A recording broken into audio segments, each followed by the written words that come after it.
सड़कों पर जल जमा होने से परेशान है अलीपुरद्वार के लोग। बारिश के कारण अलीपुरद्वार शहर के विभिन्न सड़कों पर पानी भर गया है। यह कोई नई बात नहीं है, क्योंकि बारिश होने पर शहर की सड़कों पर पानी भर जाता है।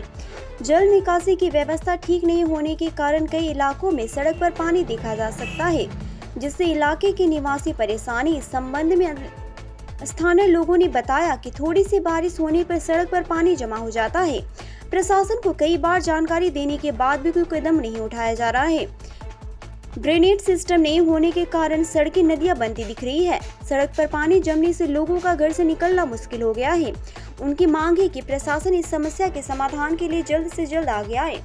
আমাদের নিয়ালপুর দুয়ারে অল্প বৃষ্টি হলে যে যে আমাদের যে আমার রাস্তা বিজুরের রাস্তার মধ্যে অল্প বৃষ্টি হলে জল জমে যায়, যে অবশ্য জলটা আটকে থাকে।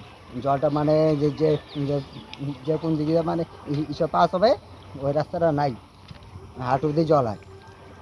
জল ঢুকছে? হ্যাঁ, আজকে জল জমছে? বাড়ি জল কিছুটা আছে, এটা যে আমার সামনে বাড়িতে কিছুটা আছে, হালকা হালকা জল আছে। কি নাম তো? রাজীব মণ্ডল।